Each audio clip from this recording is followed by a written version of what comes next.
Hi, this is Gretchen Pontious with my EDL portfolio review, non-degree endorsement, and educational leadership. So first here I'm going to go through my goals.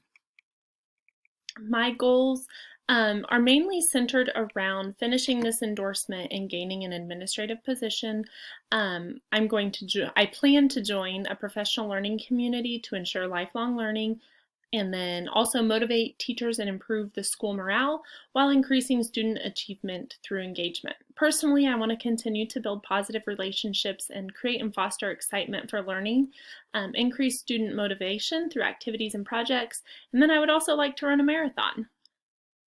My leadership philosophy, the quote I picked to go on my philosophy here says, "The greatest leader is not necessarily the one who does the greatest things. He is the one that gets the people to do the greatest things," by Ronald Reagan.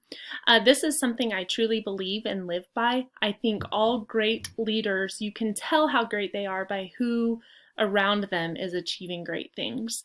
And as an educational leader, that's something that I plan to do. I'm going to lead my staff to help them be great leaders and achieve great things.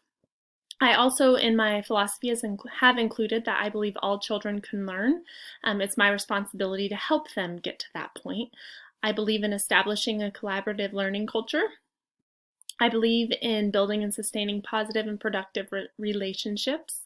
I believe in leading by example with integrity, ethics, and fairness. And I also believe in coordinating and organizing school operations. All of these beliefs will help make me a better leader. In my resume, I'm excited to be able to go in and change this to be completed in May of 2020. With my work history, I think the most important pieces I have here would be that I have department chair. That shows a lot of leadership and taking initiative. And then also, although my goal has been to be a secondary leader, lately I've been considering maybe switching into elementary or seeing the opportunities that might be there for me. On my resume, I've included all of my high school experience. I've had middle school experience. And then I've also been a substitute and a daycare teacher. I think all of that will go to show that I'm very well-rounded. Additionally, I had a year where I worked as a center director for a math tutoring company. That shows a lot of parent skills that will be within there, working with parents and students in sometimes difficult situations, and also hiring and evaluating staff happened within that. In my annotated bibliography, although I have the old portfolio, this was done with how the new portfolio is done, where we had 11 different topics with 3 articles from each. I really liked how this was set up. I like having guidance or a goal when I'm searching something. And going through and looking for some of those highlights in education, some of those key things. So for example, the mission and vision statements, I think that's very important in education, to be able to have a mission and a vision, relay that, and make sure it's a shared one. If not, you need to create a shared vision. Also just equity, inclusiveness, cultural responsiveness, providing opportunities for learning. Instructional leader is important as a building leader. I also think community involvement and getting external leaderships supporting you, and building professional capacity. All of those were some of the highlights for me as I went through and researched through the portfolio. Going into my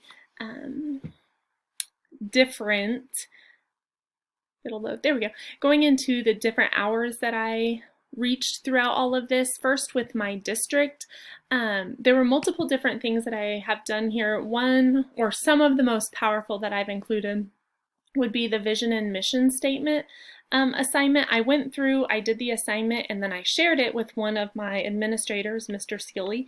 He is on the district's, or part of creating the district strategic plan.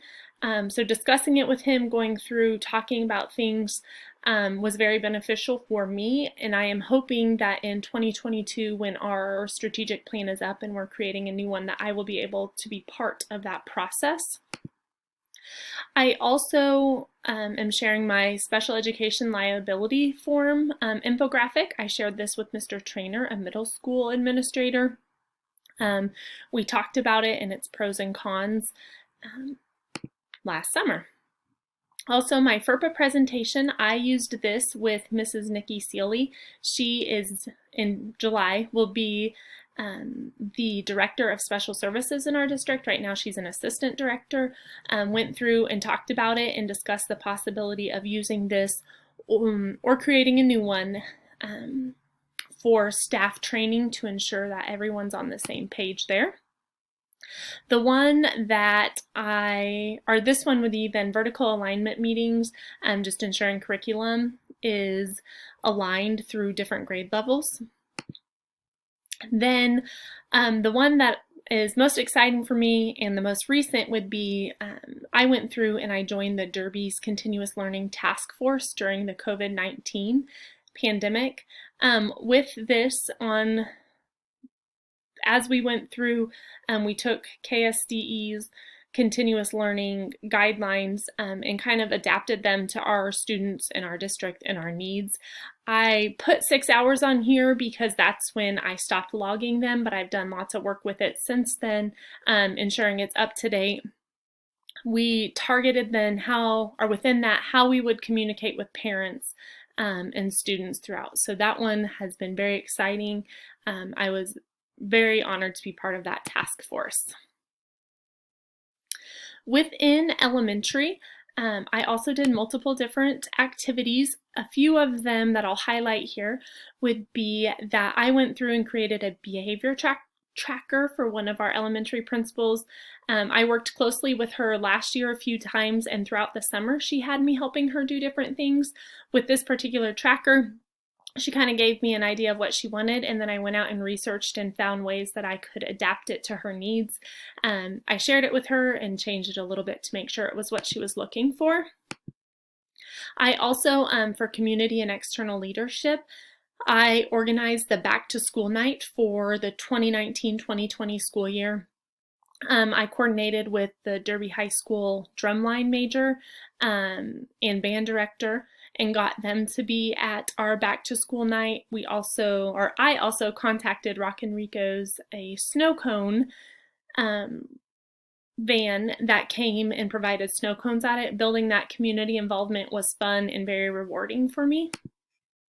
Another one that I really liked with community and external leadership is I was able to help organize the military appreciation reception for the 2018-2019 school year. Within that, we honored students and families that are part of the military within this building.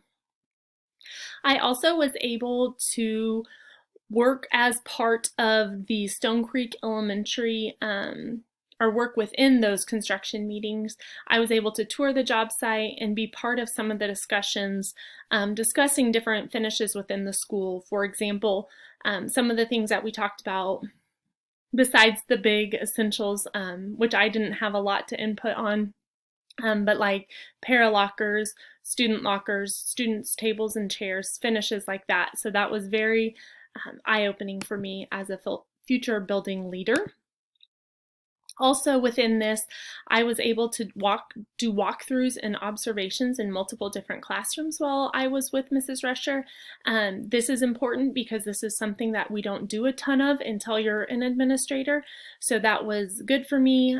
And she also gave me lots of tips as we were going through things to look for.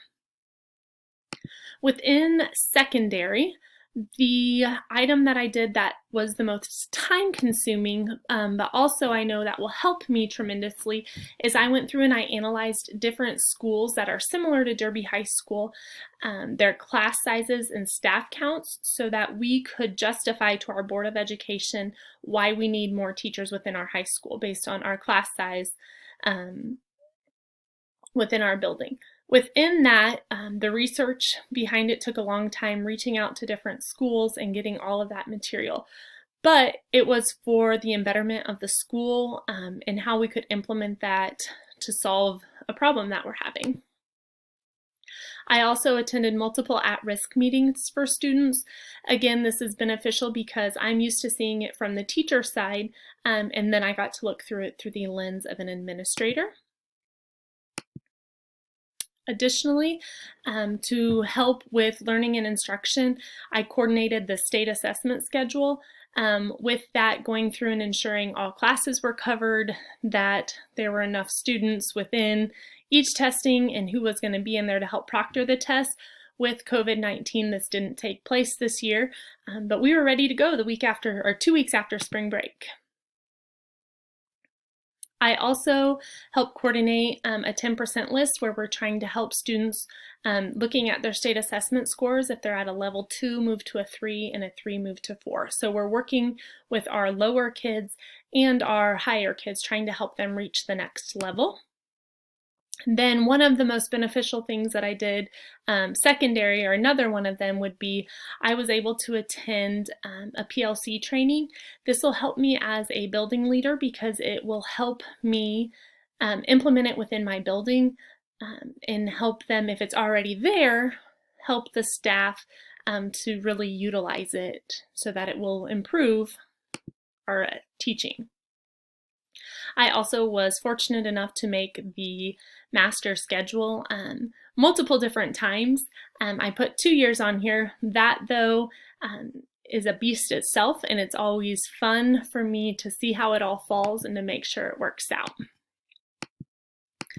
The last one here, I was able to go through and do the Math Professional Development Day.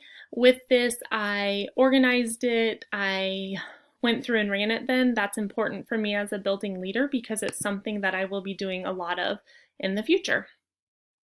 Last thing here, my reflection.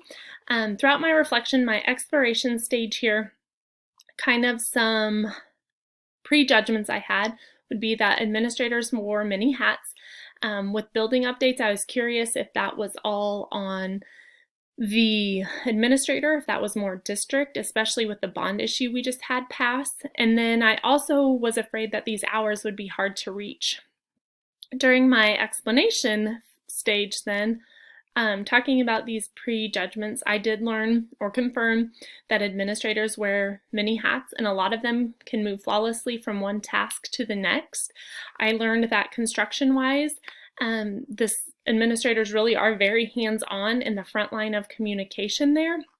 And also I learned that my hours were extremely easy to reach, that I had lots and lots of hours that I didn't even need to document because my district had been so great at allowing me different opportunities to do all of this. My conjecture then was, what can an engaged educational leader do to ensure that each idea, encounter, and/or crisis is met with a fresh outlook in order to ensure best practices are taking place and that student success and achievement is promoted? In my analysis then, I went through and took everything I learned in my exploration and explanation stage. Although the administrator wears many hats, it's important to stay engaged in the present.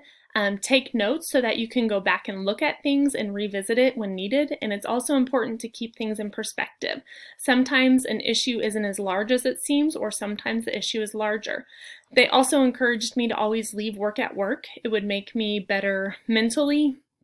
In a mental state, I would be happier, and I could better serve my family and my school then.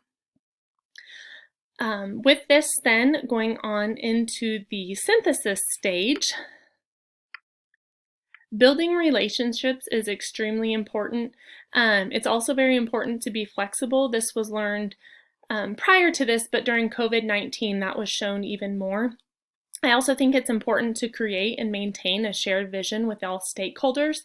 It's important to train your teachers and staff. You need to be prepared. You need to have really high expectations, and things will follow from there. Things will fall into place.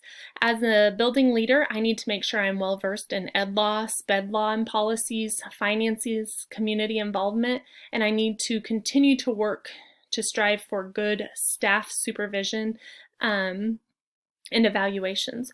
All of this will help me be a better building leader. I am excited to take that next leap and see where I can go from here. Thank you.